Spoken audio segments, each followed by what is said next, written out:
Hello, my name is Mark Douglas and I'm the author of The Disciplined Trader and Trading in the Zone. I've been a trading coach since 1982, and over the years I've worked with some of the industry's biggest hedge fund and money managers, as well as some of the exchange's largest floor traders. I know that all of you want to experience consistent results from your trading. In other words, you want to be able to generate an income you can rely on. However, one of the major obstacles in trying to accomplish this objective is in the area of trade execution. To produce a consistent income, a trader has to be able to execute their trades without making any errors or mistakes. In other words, trading without hesitation, reservation, or internal conflict. Basically, all of the errors we are susceptible to are a result of a lack of confidence, or more specifically, trading with fear.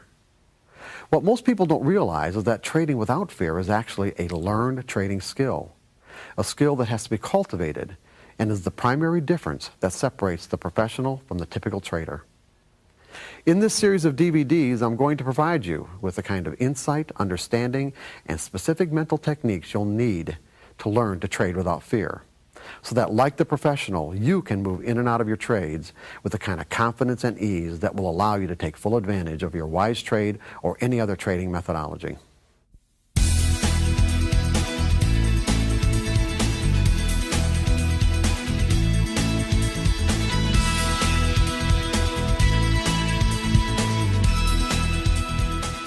Hey, hello. Yeah, good morning. And also, too, how many people came from the West Coast or in the West Coast time zone? Yeah, it's like the wise trade people picked me up at 6:30 in the morning, which was 4:30 in the morning for me. So when I say that, when I say this, we're here for you, and to ignore the cameras, ignore the environment, I really mean that. But at the same time, I want you guys to help me a little bit, okay? It might take me a little bit, to get going, because I'm not used to doing presentations at 6:30 in the morning my time or 7 o'clock in the morning my time. But anyway, what we're going to do is we're going to go through the process of learning how to think like a professional trader. Why would we want to learn how to think like a professional? Anybody got any ideas? What's that? Make some money. Make some money. But you don't have to think like a professional to make money, do you? What does it even imply? What does it imply to think like a professional trader?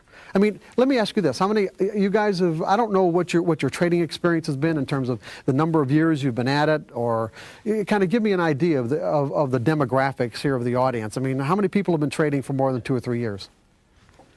Most everybody? Then less than 2 years? Kind of new people? Oh, okay. So we've got about half and half. What would it mean to you guys to say, well, let's think like a professional trader? You're not thinking like an amateur. What's that? Not thinking like an amateur. Okay, that's good. But what are the implications of the difference between a professional and an amateur? Right, consistency. Consistency. There you go. You see, you're at my Houston workshop, right? Yeah, consistency. Exactly. In other words, what that would imply is that if I'm a professional trader, in other words, if I've aspired to be a professional,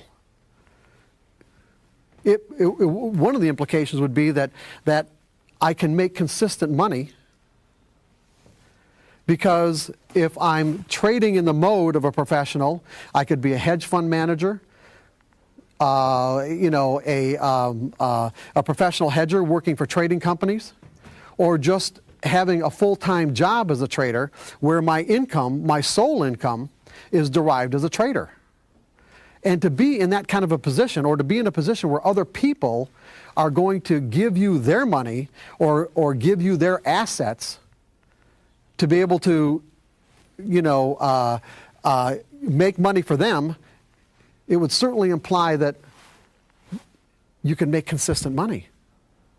That there's a way for you to, let's say, create an equity curve that looks, something like this. Isn't that right? Are you going to give your money to somebody with an equity curve that looks like that? I'm not saying that people don't do it, and I'm not saying that it doesn't happen. But I'm saying that if I've aspired to be a professional trader, It means that I must have learned something that's different than the people who can't do this. There must be something about the way that I approach trading that allows me to do that. And believe me, there is. There's a lot. What's that? Cool. Yeah, cool. Basically, and I don't know how many people in the room have either read Trading in the Zone or The Disciplined Trader? We've got a few people. So probably there's actually most of the people in the group aren't familiar, maybe even with me or my background at all. True or not? Yes or no? See, no, right? Oh, okay. So I'm going to just give you a little bit, and I'll give you more later on. But I started trading back in 1978, and the first trade that I made, the first trade I made was in potato futures at the Chicago Mercantile Exchange, which they don't even trade potato futures anymore. Why I picked potato futures, I have no idea. I think that's probably what my broker said I should be trading. Maybe he said that there was an opportunity in potato futures, but anyway, I made money. And of course, just like most people who make money, their first trade or their second trade, it's about as easy as one could imagine, and therefore you think to yourself, oh my God, why didn't I learn about this a long time ago? That sounds kind of familiar, right? In terms of a thought process. And I went from trading potatoes to trading gold to trading silver. And I'd say my trading experience back then was probably typical even to what it is today with most people, although you have to keep in mind that the technology that we had back then wasn't anything like what you have available to you right now today. It still boggles my mind when I think about the way we had to trade 25 years ago, or almost 30 years ago, compared to what's available right now.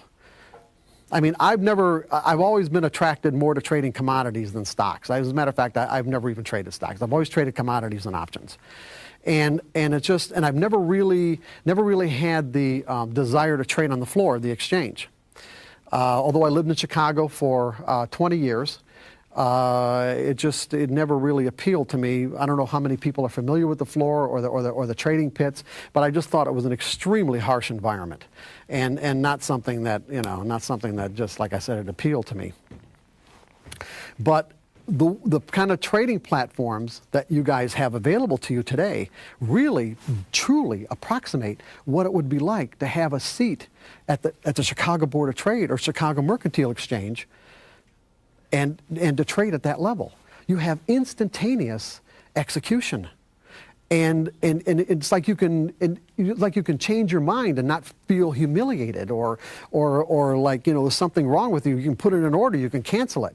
Back, before the advent of electronic trading platforms, we used to have to call a broker. Now you think about the time you made a decision to put on a trade, you think about the time that it takes, one, to dial the phone, for someone to pick the phone up, how many times it has to ring, and then he gets on the other end of the line. You got your broker, and then you give your broker your order, and then you've got to deal with the fact that does your broker really approve of your order? In other words, what I mean by approve is that, well, see, I want to buy 3 gold contracts, and say, well, some of my biggest customers, they just went short gold.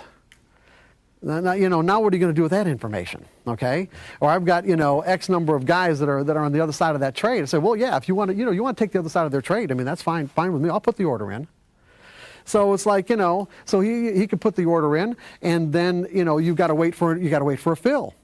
I can't tell you how many times that I put orders in the market where they were limit orders because they didn't want to do a market order because I didn't want to get the slippage of a market order.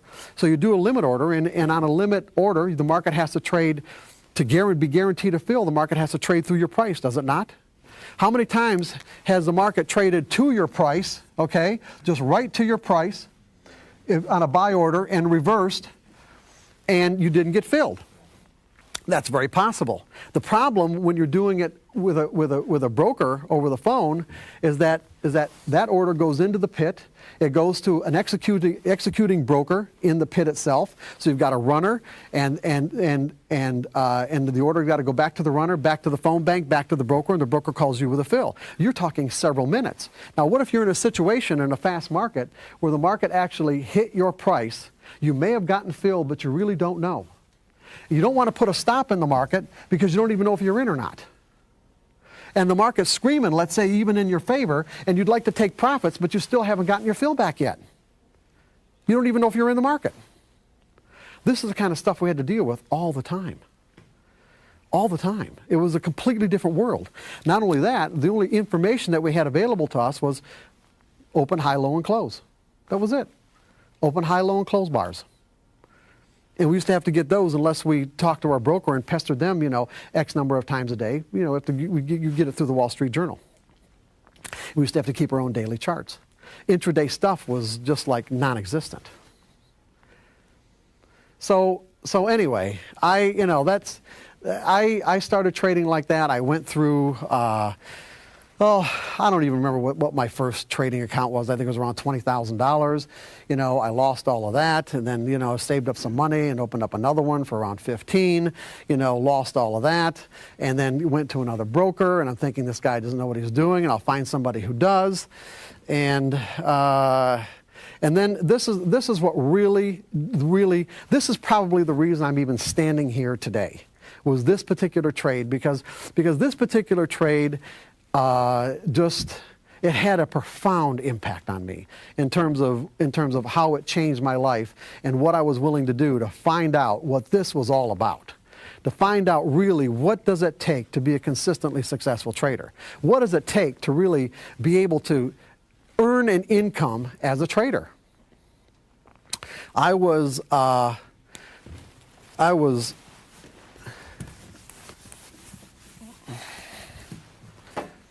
long silver. This would have been back in right around 1980 or 1981, or 1980, I think.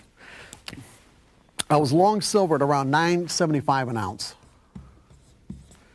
and there's two 5,000 ounce contracts at the COMEX. In other words, I was long 10,000 ounces of silver at $9.75 an ounce.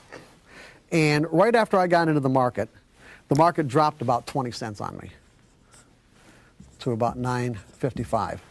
So I was down $2,000. And my broker said, well, okay, here's what we're going to do. Instead of getting out, we'll put you into a spread. And so what we'll do is you're long 10,000 ounces of silver in New York. We'll go short 10,000 ounces of silver in Chicago, because you could trade Chicago silver at the Chicago Board of Trade. Everybody with me on this? Just want to make sure that you guys are all with, even though I know many of you are stock traders, the concept is the same, okay? So I'm long 10,000 at $9.75. He puts me short 10,000 at $9.55 in Chicago. So I've got this spread going on. And then he said, well, when the market goes back in your favor, we'll just take the short leg of the spread off. Now, keep in mind, back then, you guys are. What do you typically pay for commissions, even in commodities, or even I don't know what you'd pay for stocks, but typically the average commission is about $4 to $5 a round turn, right? That's what you'd expect to pay. No, what are you paying? Less? No, more. More? Round turn? Oh, really? I got the lowest. Well, you're in the Dow. You're in the Dow Mini. What are you paying for the Dow Mini? 11. 11. Well, that's as low as it started at like 30. Oh, okay. Well, anyway, then 11. 89 back in the day.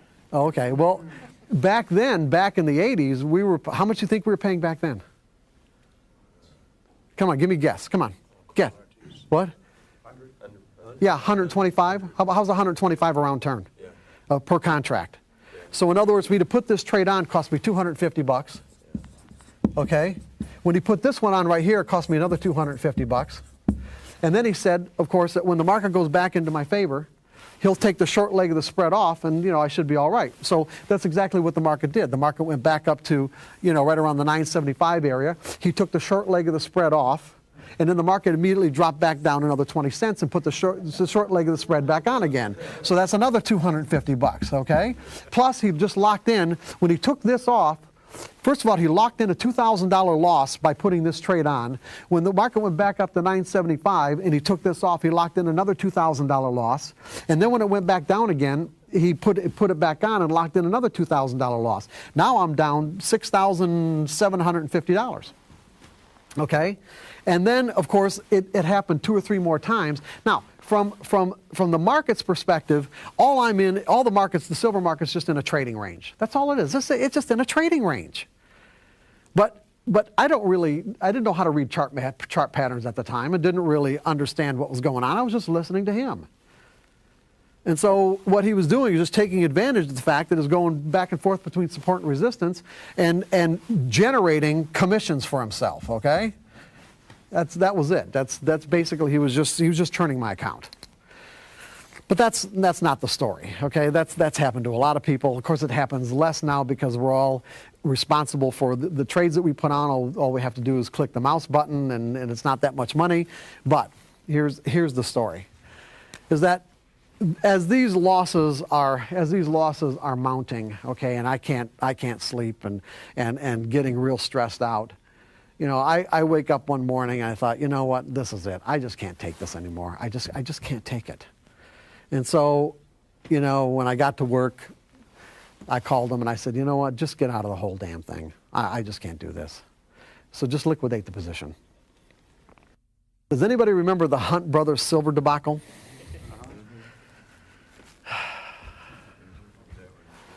Oh, it didn't. Does anybody, if I say the word limit up, does anybody understand what I mean by that?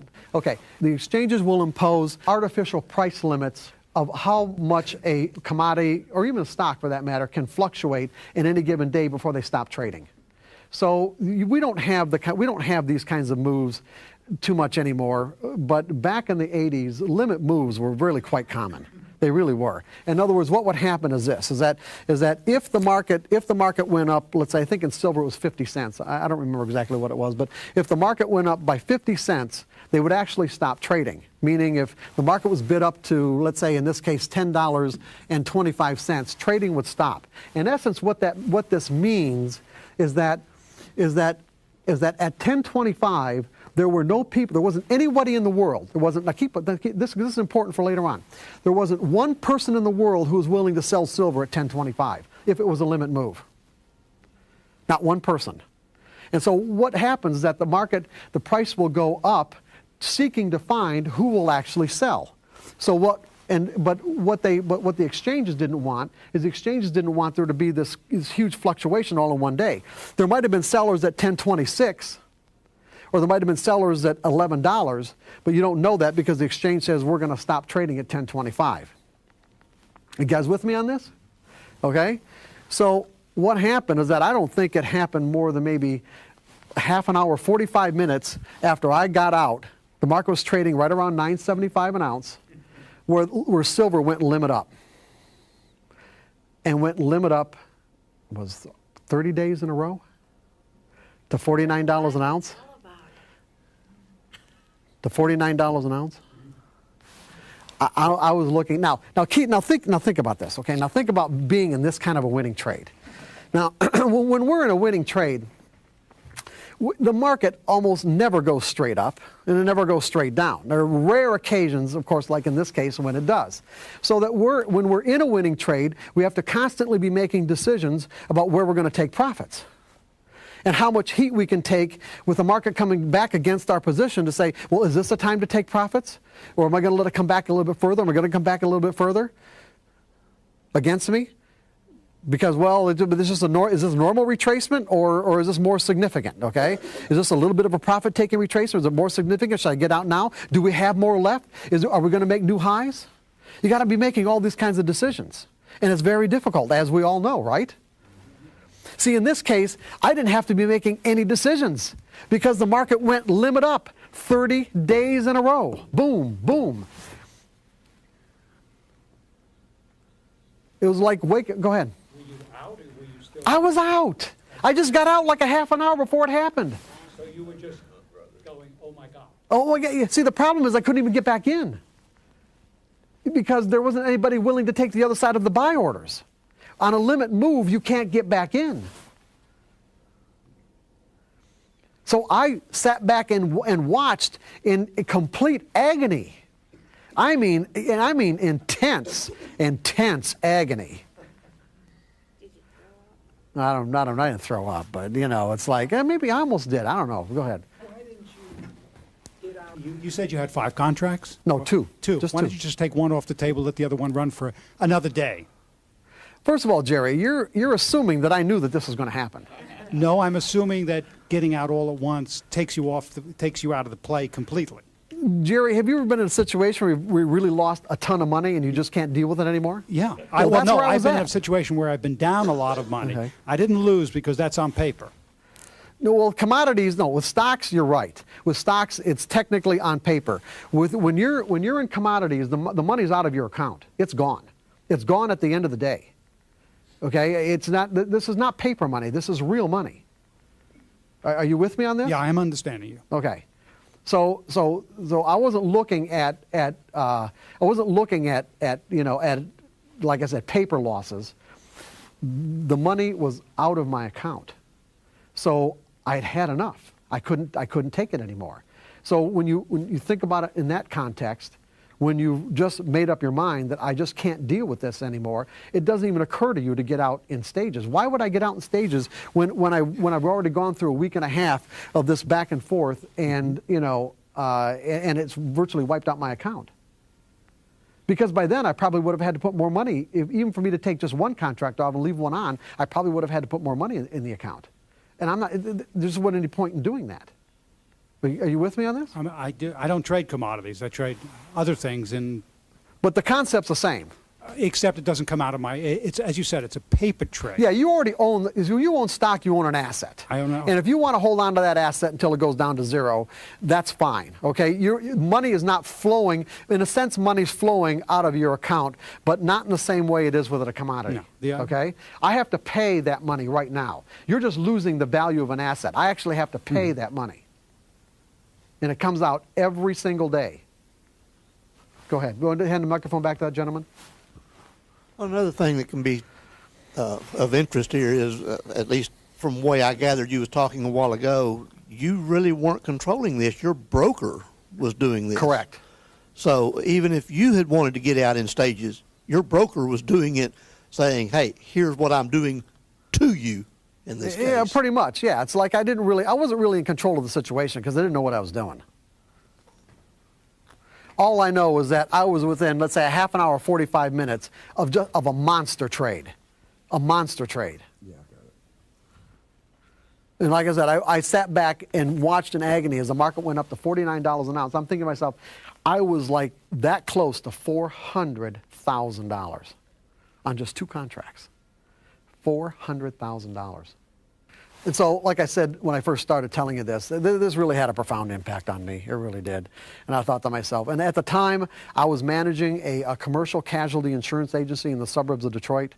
Not really, I thought that's what I wanted to do. I didn't really know what I wanted to do, but, I aspired to management. I was very successful. And, at the time, even back then in the late 70s, early 80s, was making a 6-figure income, and I was only in my early 30s. So, I really had a lot of things going for me. But, after this experience, I thought to myself, I got to figure out what's going on here. And I certainly wasn't going to be able to do it in Michigan. So I thought, you know what? I'm going to Chicago. And that's what I did. I went to Chicago. I just thought, if I'm going to get into the business, who am I going to get into the business with? Well, back then there was Merrill Lynch, there's Dean Witter, Smith Barney, and I thought, who are you going to pick? You pick Merrill Lynch, right? Okay, so I went over to the Chicago Board of Trade. They have an office right there, and right on the second floor of the Chicago Board of Trade. And they just so happened they had 3 openings for trainee brokers, and they had over 1,000 people applying for it. So how am I gonna be one of those 3 people? I thought, well, you know what? I went back home. I went to one of the bigger Merrill Lynch offices in the Detroit area, and I went through the whole employment process to familiarize myself with what it is that they required to get a job. And this is what I think got me that job at the Board of Trade. is that they had an aptitude test, and there's a multi-page application, but on the back of the application they had a square like this, you know, and they wanted spontaneously, while you're in the, you know, while you're filling this application out, spontaneously what they wanted you to do was to write like a little mini essay about some philosophical question. Before I went to the Board of Trade and actually filled out that application, I spent 2 weeks agonizing over every word, just to make sure every word of that 2 or 3 paragraphs that I wrote down was completely perfect. So that when I took the app, I wrote down exactly what I'd worked on. And I can imagine why they hired me, because if he thought that I wrote that spontaneously in the moment, thought, hey, this guy, we got to have this guy here. We got to have this guy. Okay, so I did. I got the job. Now, think about this. Now, when I was working for the agency, the casualty agency, commercial casualty insurance, as a matter of fact, I just signed a contract not more than like 3 or 4 months before I actually went to work in Chicago, over a 3-year period for $360,000. And what Merrill Lynch was offering me was $20,000 on a draw. Okay, in other words, it was a, you know, they're going to give me $20,000, but it's a draw. I mean, I got to pay it back based on commissions. Now, if you can imagine, there wasn't one person in my life, not one person, who thought that I wasn't absolutely stark raving out of my mind to give that up, to go to Chicago to do this. So, you know, it wasn't like I had a lot of support. You know, and it wasn't like I wasn't catching a lot of grief from everybody that I knew about what it was that I was doing. So you can imagine my horror, is a good word for it. I mean, because when I got to Chicago, I'm thinking, why am I even doing this? I'm doing this because I'm going to Chicago because that's where the traders are. That's where the people are who know what they're doing. Correct? And then to get there to find out that that is not the case. That is not the case at all. That there were 40, almost 50 brokers in the office, and none of them knew how to trade. Not only did they not know how to trade, I mean, Merrill Lynch made absolutely no bones about the fact that we were not traders. They spent no money, no time, and completely discouraged us from even learning how to trade. We were salesmen. We were taught how to talk about trading. We were taught how to talk about investments. We were taught how to, you know, it's called dialing for dollars, to get on the phone and get people to open up accounts. And even though this was unspoken, I'd say the underlying philosophy behind the business was, especially in the commodities business, I'm not talking about the equities. I'm not saying that on the equity side of the business that it wasn't more reputable. But this was about as irreputable as it could be. Because the underlying philosophy that we operated from was, all commodity traders are terminal, meaning like they have a terminal illness. It's only a matter of time before they want to say, all commodity traders are terminal, and it is our job as a broker to make them as comfortable as possible until they expire. In other words, to extract as much money out of their account as you could until they're gone. And even to this day, it just blows me away to think that when I went to a 30-day training class in Manhattan, and there were brokers from all over the world, probably about 80 or 90 of us, and the guy and the person that was the head of Merrill Lynch Commodities at the time, his name was John Conheeney, and when he came in to address our class, and to this day I don't know why he did this, but he said hi, and he started out with these words: the average Merrill Lynch customer loses all their money in 6 months. And that was the truth. Commodities, not equities, commodities. And that was the truth. That was about what it was. It took about 6 months for people to lose their account, and you just, like I said, you just go to the next one. So here I left this 6-figure income to go to Chicago to learn about this business and this industry, and here I'm in a situation, and it's like, it was, like I said, it was appalling, absolutely appalling.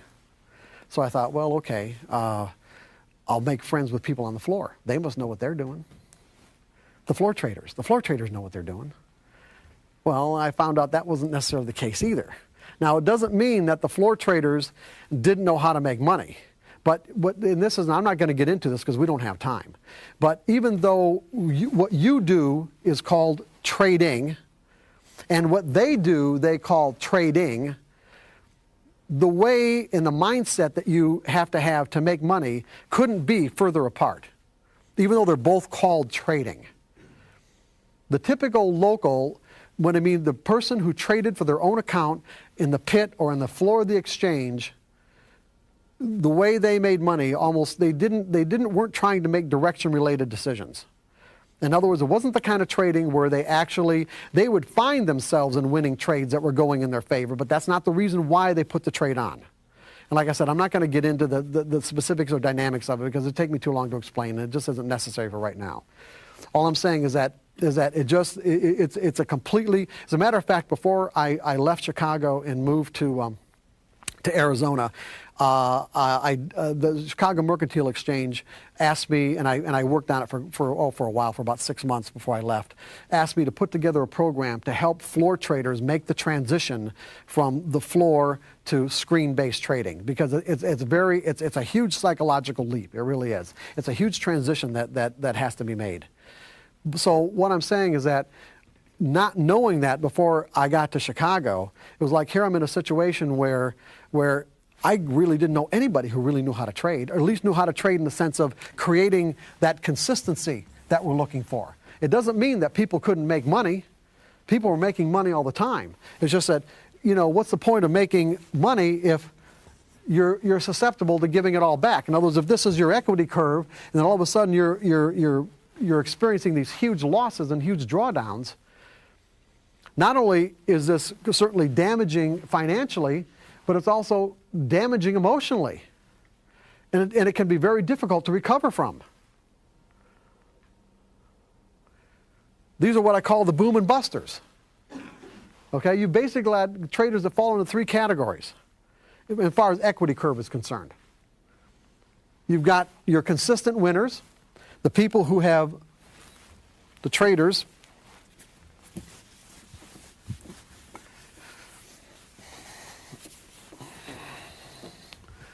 you've got your consistent winners. Now, it doesn't mean that there aren't drawdowns here, okay? But what do you think these drawdowns would be a reflection of for the consistent winners? Consistent winners take losing trades all the time. But their drawdowns are a reflection of what? Anybody got any ideas? Good money management skills. Yeah, money management skills. Capital preservation. Okay, these are 2 good answers, but not the answer I'm looking for. Their drawdowns are simply a reflection of the normal losses that any trading methodology will incur. There is such a thing as normal losses. You don't have to write this down because we're just starting to scratch the surface. We are going to go into this in far more detail later on. So, I mean, if you guys want to write it down, that's fine, but it really isn't necessary. Okay? Normal losses that any trading methodology will incur. Then you've got people who learn something about how to trade, who acquire a good methodology where it is possible, based on that methodology, to experience a consistent income, but your equity curve might look more like this.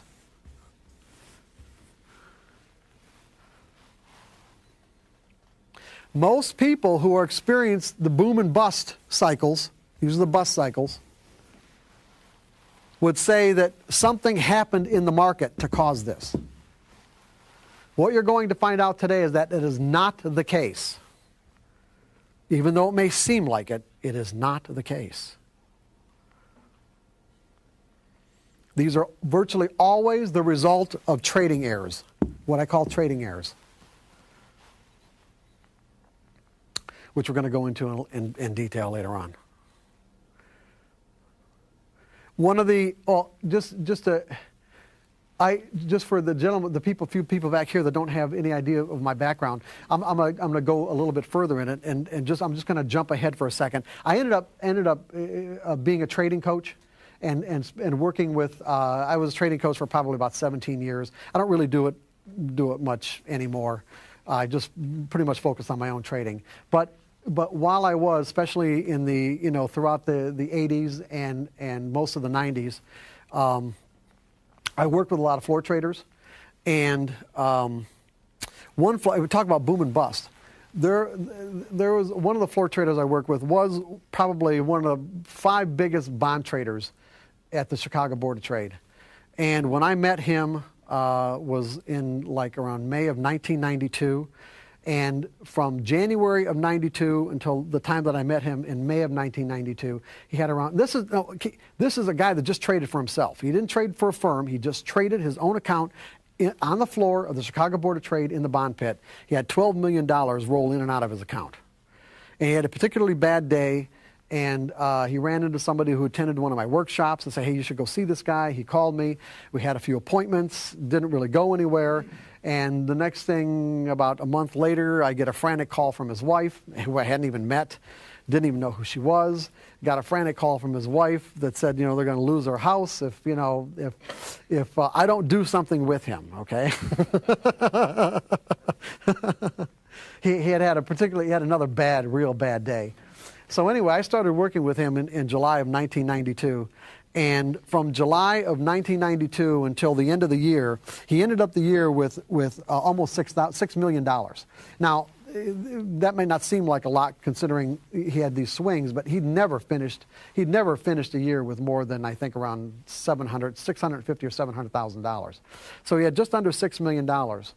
And so then he went on vacation. He happened to take a book with him called The Coming Collapse of the Bond Market. And this would have been in like late December of 1992, early January of 93. And came back. Now, if anybody remembers the bond market back then, it rallied to spectacular heights. But in the meantime, he'd read this, The Coming Collapse of the Bond Market, so he was going into the market every day short, okay? And pissing away this $6 million until he got to the point where he had about 2 of it left. And took him about, I don't know, until maybe mid-February. And he was so exasperated that he said, hey, you know what? I'm willing to do anything. Okay, now keep in mind, I'm willing to do anything. And it wasn't lip service. It was real. It was genuine. It was sincere. And I said, if you're willing to do anything, then here's what you have to do. What I've been working with him, what I noticed is that he was able to stay focused really for not more than about an hour a day. Now, this guy loved trading. I mean, he just loved being in the pit. He just loved every part of it. He just had the hardest time tearing himself away. But if he really wanted to make consistent money, then I felt that an hour a day was about it. Because after an hour a day, his focus would start to diminish, and then he'd also start to get reckless. He was the kind of guy, and this here again, this is very difficult for people to comprehend, but it is the absolute truth. He was the kind of guy where, when I was working with him during that period, in the second half of 1992, where he would have a $500,000 day winnings. He'd make $500,000, but when he called after he was out of the pit to have his consultation, he'd be real angry with himself. Because up to about 5 minutes before the close, he was up $500,000, and then he'd piss away about 175 of it. So it only ended up with $325,000 for the day. Now this is just like a normal guy like us here in this room with $325,000, and this was not an abnormal day. But he's real angry with himself because he pissed away that 175. And then the next day, he'd do about the same thing. He'd make 400 and piss away maybe 2 at the close. And then the next day, he'd make, 350 and then piss away another 150. He's got spectacular wins up until Friday. But this accumulated anger that he was building up throughout the week, Monday, Tuesday, Wednesday, Thursday, by the time Friday rolled around, he'd lose $1.5 million. And then start the cycle all over again.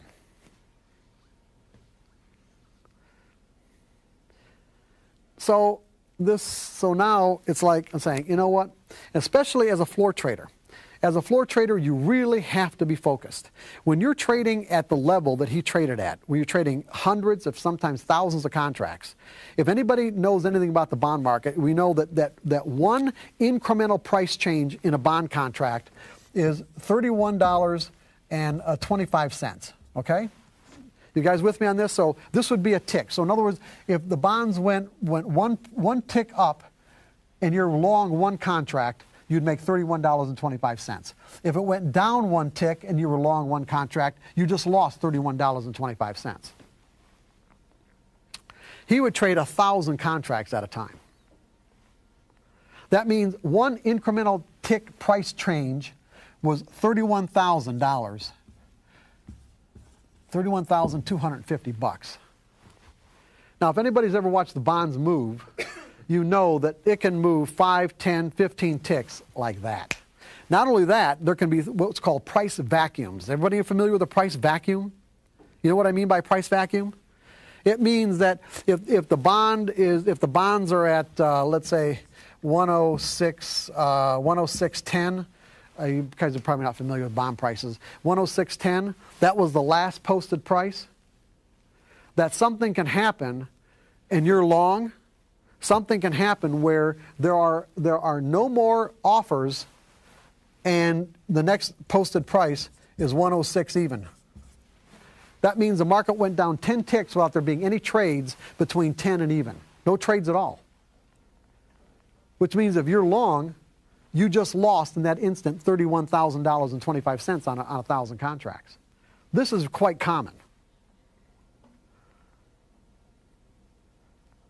So you really have to be focused. It would be like when you're trading at this level, I would make an analogy. It's almost like, there's a couple of analogies. One, it's like if you're in an NBA playoff, it's the finals, it's the last game, 7 games, it's 7-game NBA finals, 1 minute left, the score is tied. The coach is going to send somebody in who's really focused. If the coach thinks you're distracted and you're not on your game, you think you're going to get in that game? This is the way to be in these kind of circumstances in the pit. That's the kind of mindset that you had to maintain. Because even if you were distracted and turned away, there could be bids and offers that would have gotten you out of your trade that all of a sudden dry up. Meaning when guys are bidding and offering in the pit, they're using hand signals. And they're telling you they want to buy or they want to sell and how many. And there's hundreds of guys all around screaming. Now these bids and offers can dry up because when you make eye contact and you point, you say, okay, we've got a trade, and then you write your trade down on your trading card, or now it's an electronic handheld device. But otherwise, you make a trade, and then you could be out of your trade and take your profits. When these kind of things happen, these price vacuums, you could be in bad shape, and just be a matter of just a momentary look away. The guy that you were going to use to get out of your trade is gone now. He put his hands down. Uh-oh, I'm in trouble. Well, what I found is that he could maintain an ideal mindset for about an hour a day. And so that's what I said. If you're really sincere, if you really want to do anything, you can only trade an hour a day. And he agreed to it. And he said, what hour a day? I said, it really won't matter. And it really didn't. He was convinced initially that what hour he went in would make a big difference. It really didn't make any difference at all. He was so good. As a matter of fact, there were other bond traders that I work with that said that watching him trade would have been the equivalent of like watching Michael Jordan play basketball. He was that good. And so he did. He went in just 1 hour a day. And because he knew that he only had that 1 hour, he was really focused, and he was averaging $175,000 for that one day, or for that on an average for that 1 hour per day. Okay, but that would be an example. He would be an example of an extreme boom and buster. Everybody kind of have that concept down in their brain about boom and busters, okay? And then what you have is the consistent losers. People whose equity curve looks like that. Now, just to get back to my situation, like I said, when I went to Chicago, I'm thinking, okay, I mean, I've got quite a bit of money. I sold my interest in the agency, but at the same time, I had a pretty expensive lifestyle, as you can quite imagine. I had a house in Michigan that I had a girlfriend, a very high maintenance girlfriend, and her two daughters were living in. And I had a very expensive apartment in Chicago and a Porsche, and I had the life, okay? And I was going back and forth every weekend to visit them. So I mean, really, my situation was, I couldn't maintain that kind of lifestyle with the money that I had without being successful as a trader. And that was the whole idea anyway. I thought, okay, I'll make whatever shortfall that I end up with as a trader. And interestingly enough, I had to have my trading account with another brokerage firm secretly. I couldn't trade through Merrill Lynch. And there wasn't anybody else in the office who traded their own money. I was the only, unless they were doing it secretly and didn't tell me. I was the only person in the office who was actually trading their own money. Who actually traded, period, other than putting on trades for their customers. So what ended up happening is that, and another part of this is that I also had this, I can't really tell you why I knew this, it's just that I did. It just made sense to me. It just never occurred to me that trading was anything other than about psychology. I mean, the first trading book I ever bought was actually the very first book on trading. The first book that was devoted specifically to trading psychology, which was Jake Bernstein's Investor's Quotient, that came out in 1980. And there weren't that many trading books even available back then. And that was the first trading book that I didn't buy a book on technical analysis. I bought a book on trading psychology. So I was not only immersed in the concepts of trading psychology virtually right from the very beginning, I was also keeping very extensive journals of my thinking process, what was going on, what I was observing from other brokers in the Merrill Lynch office, as well as what I was observing from interacting with my customers. And I noticed we were all kind of conforming to the same patterns, the same problems. But just say that because I did have this kind of foundation, to understand that it was basically psychological in nature. Because one of the things we're going to talk about, when I get into the skills section of the presentation, is that when you look at trading skills, it's like, well, what kind of skills are we talking about? If we're talking about thinking like a professional, we're implying that the skills are all mental in nature, and they are. Because when you really get right down to it and you really start to think about it, what physical skills are necessary to trade? We're not talking about a golf swing or a tennis racket or any other kind of physical endeavor that we're familiar with. What kind of skills what does it take physically to put on a trade? A mouse click. A mouse click, that's it. Your ability to move the mouse and click it on the buy or sell button. It's that simple. And as a result of it being that simple, it's easy to think that, oh my God, trading is so easy. It isn't. As you well probably know, whether you've been at it a long time or even a little bit of time. There are some very sophisticated psychological skills that you have to acquire to get this kind of an equity curve. And virtually all these skills are founded in learning how to trade without fear. That's basically what this whole workshop's about, is learning how to trade without fear. Because that's what's going to screw you up on virtually everything. Everything that you can do wrong as a trader is going to be the result of what you're afraid of. And the effects that fear has on your perception of market information.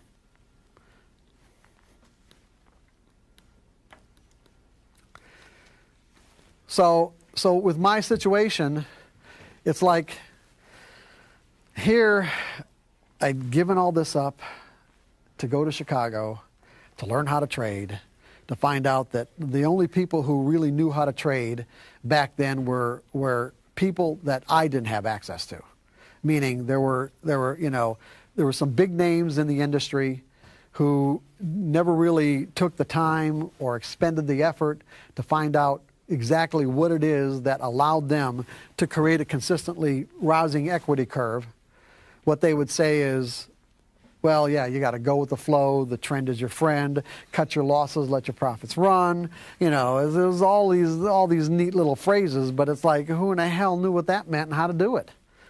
Yeah, it sounds great. Cut your losses, let your profits run. Oh, even cutting your losses can be extremely difficult to learn. Letting your profits run can be 10 times more difficult than learning how to cut your losses.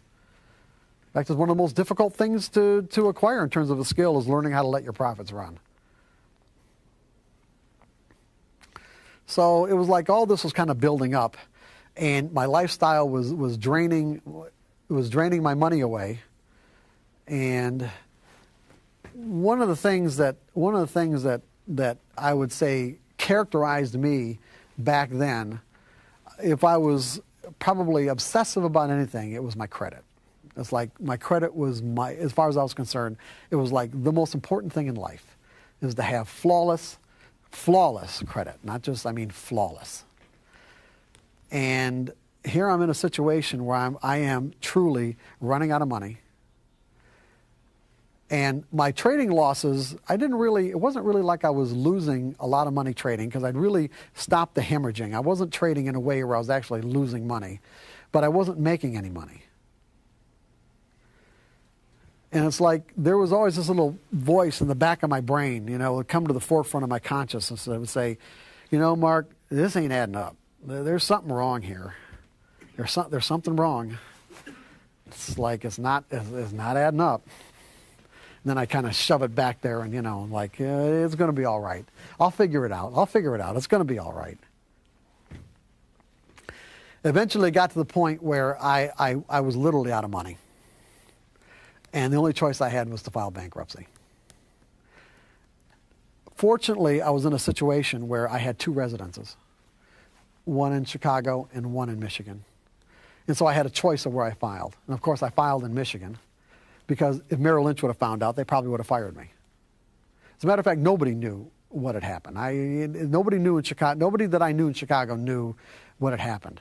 So I filed in Michigan, and I'm thinking, literally, because of my attitudes about credit, I'm thinking, if I've got to do this, I'm going to fall beneath the cracks of society and never reemerge. I really believe that. I honestly, God, really did. I just didn't see how it's possible to live after having to do something like that. And of course, what I found is that, and when I ended up, what I say in the Disciplined Trader, and I don't really go into a lot of detail in the Disciplined Trader about this, but just to say that what I ended up with was really, I had an apartment, I had my bed and my TV, and when I filed, I was still current on everything. I wasn't even late one day on any of my bills. As a matter of fact, I even called the finance company to come and pick the car up. But I wasn't even late a payment. I said, you know what, I can't do it anymore. You're probably going to want it back anyway. So, it was like, come and pick it up. And of course they did. And guys, there's a funny story about that. I've never told anybody this, but you guys want to hear a funny story about that? When the guy came to pick it up. And so I'm thinking, because we were in front of the apartment building, and I'm thinking, well, if he's going to pick this up, then I ought to get some sort of receipt that it was in perfect condition. Because I don't know what the hell he's going to do to it on I don't know. So it's like, and the guy wouldn't give me a receipt saying that. And so I wouldn't give him the keys. And so, so he called his boss, and I heard his boss on the other end of the line screaming at him, "You do whatever he wants to get those keys." Just like, and he said something else I'm not going to say for this particular presentation. But yeah, it was like, they just, someone's willing to give you the car, they don't even have to go repossess it. It's like, hey, give them the receipt. But in any case, what I realized, I mean, now you think about this, it's like when you define yourself based on your possessions. You know, just like anybody that loses anything, you've got an internal representation and you've got an external representation. And now there was a discrepancy between what was outside of me and what was inside of me in terms of the way that I define myself. And, so that has to be reconciled. And what I realized, and it didn't even really take that long. I don't remember how long it took, but it was like, one, I still had my job at Merrill Lynch. And so as a result, I mean, it's like I'm starting thinking, okay, well, things are going to be all right. I was in my worst fear. I mean, that was my worst fear. I mean, when the fear would creep up into the forefront of my mind, I was like, that was my worst fear. Now I'm in it. And I'm realizing that, I think I'm going to be all right. I'm healthy. I can still think. I'm going to be all right. And when I came to this realization that I'm going to be all right, this is when things change for me as a trader. And this is the interesting part about my situation that most people don't have the benefit of experiencing. There are two things. One, I had this foundation of knowing that it was all psychological anyway. So I had all these things that I'd been working on up to that point. And two, when you tap out as a trader, I mean, when you really tap out, you don't get to trade anymore because you don't have any money, right? But I was in a situation where I still got to trade. Even though I was working with other people's money, I still got to trade every day. And so as a result of experiencing my worst fears, coming to the realization that I'm going to be all right, and then at the same time being in a position where I'm able to interact with the market, it was like, because I didn't have anything more to lose, I didn't. It was like this, the market completely changed for me. It was like I had these blinders on that all of a sudden just came off because the market was different, because I wasn't afraid anymore. I was seeing the same patterns over and over and over again beforehand, but I was seeing the same patterns differently. I was seeing the same patterns from a, let's say, relatively carefree state of mind. And that relatively carefree state of mind allowed me to, like say, flow in and out of my trades with an ease and effortlessness that I would not have been able to imagine beforehand.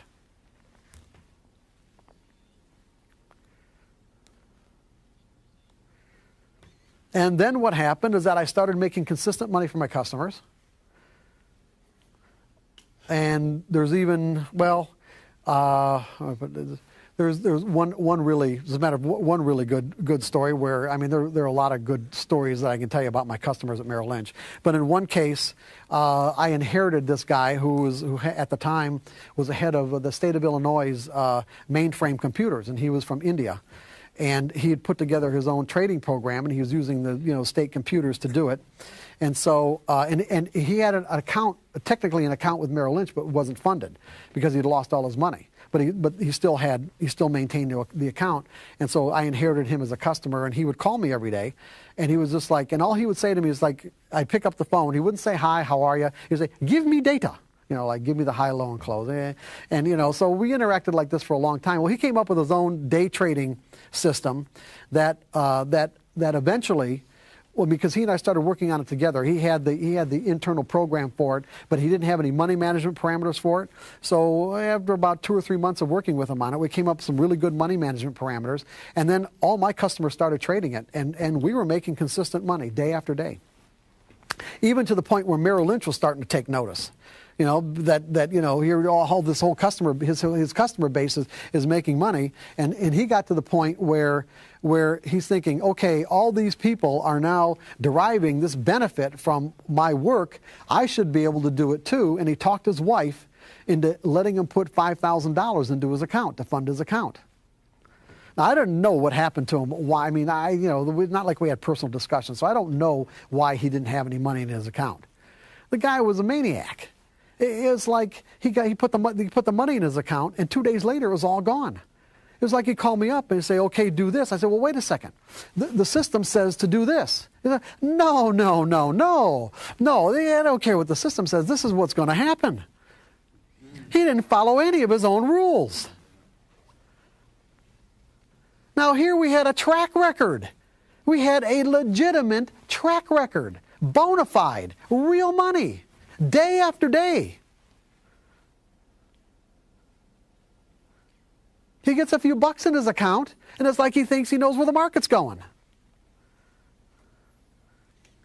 Like I said, he was gone in 2 days, and that was it. It was all over with, because at that point, he was done. I didn't get the system because it was in his computer, mainframe computer at the state of Illinois, and had no more contact with him. And shortly after that, ended up getting fired from Merrill Lynch anyway, because there was like one of these management consultants that came in from New York, and she was going around the office talking to all the different brokers because of whatever it was that they were trying to find out. And she got to me, and by that time I was already writing The Disciplined Trader. And I just I started very exciting to say, oh yeah, this is what I found out, and this is what I've learned. And her eyes lit up saying, this is exactly what we're looking for. And she was we talked for probably about an hour and a half, and she was all excited. And then she said, I got to go tell, well, I'm not going to say his name, the office manager, okay? And she walked away from me, walked over to the office manager. 10 minutes later, he came over and said, pack up your stuff and get out. Right then and there on the spot. Pack up your stuff and get out.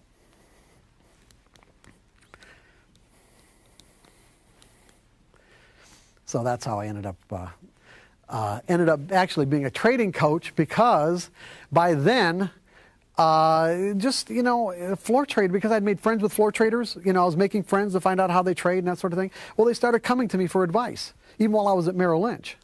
And because it's a pretty small community, the word gets around, especially when people are really genuinely helped with the kind of advice that you're giving them. And I'd help several floor traders turn their trading around. And so what had happened is I started getting hired by clearing firms. What I mean by clearing firms is that to trade on the floor of an exchange, you have to clear your trades through a financial institution. And so, it's like these are traders just like you. They have their own account, but what they have to do is they have to clear their trades through, like I said, one of the major clearing firms at the exchange. Well, what would happen is this, that it isn't like this now, but back in the early 80s, or the mid 80s, clearing firms were in some ways like almost like family operations, where the people who owned the clearing firms, they knew all the floor traders, they were friends with them, they partied together, Christmases and holidays and that sort of thing. And so if one of the floor traders would go debit, you know what I mean by go debit? In other words, you have to have a positive balance in your account. Well, the problem with floor trading is that not today, but back then, when you traded on the floor, you had to record your trades on a trading card.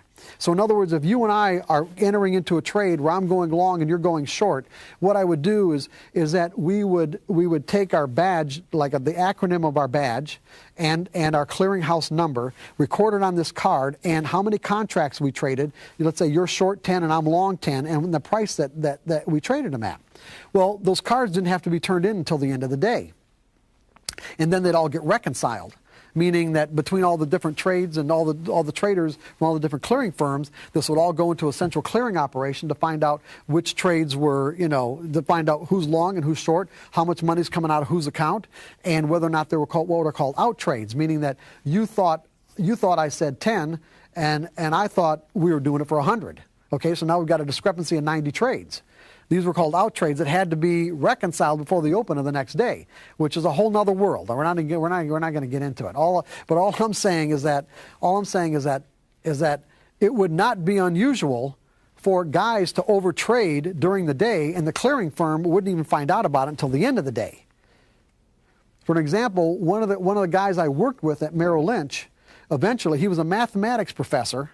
He's a really nice guy. Should not have been a trader at all. Had absolutely, anyway, with peas at the Chicago Mercantile Exchange, and he was a one-lot trader, meaning, just traded one contract, one in and out, one contract, and eventually the forces inside of him were building up where he's frustrated with the fact that he can't make a living at it. He's just eking it out, where one day he snapped, and this one-lot trader almost took down the clearing firm. In other words, he's got like several thousand S&Ps on, several thousand contracts where other guys are into those trades and the market's going against them. So he almost took down a clearing firm just by himself. So what would happen is that because guys would go debit, meaning they end up in the day lost, maybe they're down $25,000 or $50,000 or $100,000. The guy that owns the clearing firm doesn't want to say, hey, you can't trade until you pay this off. They'd want to let him to go back into the pit to work it down. Well, after you got 4 or 5 of these troublesome, or 15 of these troublesome traders that are constantly running debits, you start to get a little worried. And so what they did is they hired me to work with these guys. Most of the information, most of the insight, let's say, that you'll find in the disciplined trader and trading in the zone came from me working with these floor traders on a daily basis. And I'm laughing because obviously it was quite a trip working with these guys, because they are not like you and me. That's really about the best way I can describe it without going into a lot of detail. They're not like you and me. So anyway, this is kind of maybe a long drawn out introduction to the fact that what we're talking about here is that you guys have a really wonderful trading methodology where there is an enormous amount of potential for you to be able to make a consistent income from being able to take full advantage of the potential that this trading methodology offers you. But I would say that there's probably, it wouldn't be unfair for me to say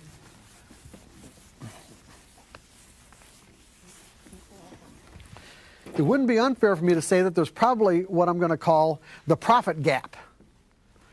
The gap between the potential and your bottom line results. This is the potential, and this is your bottom line results. Most people think that when they realize that this gap exists, that somehow learning more about the markets is what's going to fill it. And what you're here today to learn is that that is categorically not the case. You have to learn more about yourself and how you interact with your trading platform and the market to be able to fill this gap. There are psychological skills involved. And then when I talk about psychological skills, do anybody think of an example of a psychological skill? This is difficult. I don't think, I'm not saying that you should have the answer, but can you think of an analogy in maybe in other parts of the way we express ourselves that you can think of what would be an example of a psychological skill? Anger management. Anger management? Okay, good. Anybody else? Okay. What about a situation, and anybody watch Wimbledon here lately? Just it was on? I'm not a big tennis fan, but I just happened to be watching it. And because I knew that I was doing this workshop here, this is something that really sticks in my mind. What's the difference between let's say, here, this is even a better example. What's the difference between a pro basketball player who can stand at the free throw line and hit 20 in a row, even 30 in a row, where the thing about the variables are fixed. The line and the basket and the distances, they're all fixed. And they've got the motor skills to be able to hit, like I said, 10, 15, 20 in a row, but they get into a situation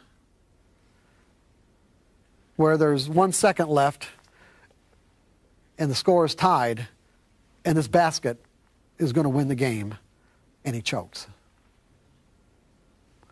That's a cycle. The guy that doesn't choke has a psychological skill that the other one doesn't. Trading without fear is a psychological skill. It is a skill that the professionals have acquired, and they have evolved beyond the typical mindset or the kind of mindset that the typical trader operates out of. So when we're talking about trading or thinking like a pro, that's exactly what I'm saying. I'm saying that you will evolve beyond the typical mindset so that you can take full advantage Full advantage. This represents, if this line represents potential, that you can the potential of your methodology, so that you can take full advantage of your methodology. Because it has to do with your state of mind.